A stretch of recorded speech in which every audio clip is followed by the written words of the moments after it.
পিন্টু, ওই দেখ আকাশের দিকে তাকিয়ে পিন্টু দেখলো প্লেন যাচ্ছে। নীলা জিজ্ঞেস করলো, কোথা থেকে আসছে বলতো?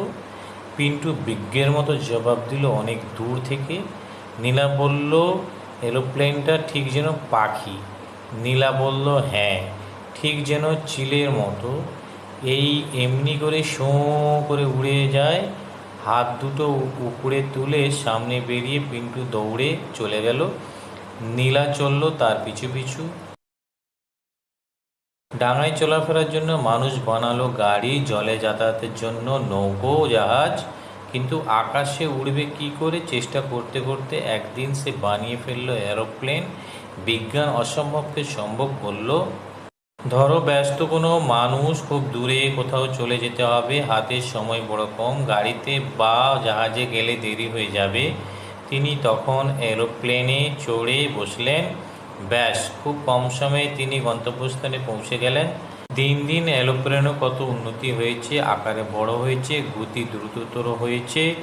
এর থেকে মানুষের মনে এলো রকেটের কথা। শেষ পর্যন্ত সে রকেট বানিয়ে ছাড়লো। রকেটের গতিবেগ এরোপ্লেনের চেয়ে অনেক বেশি। নিচের দিকে আগুনের ধোঁয়া ছেড়ে ছেড়ে রকেট পৌঁছে যায় মহাকাশে। রকেটবাজি দেখেছো? এই রকেটও অনেকটা সেই রকম। মানুষের এবার খেয়াল চাপলো, সে রকেটের সাহায্যে পাড়ি দেবে মহাকাশে।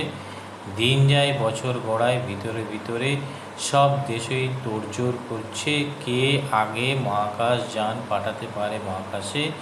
সবাইকে চমকে দিয়ে সোভিয়েত রাশিয়া একদিন জানিয়ে দিল, আমরা পাঠাচ্ছি মহাশূন্যে আমাদের একটি মহাকাশ যান।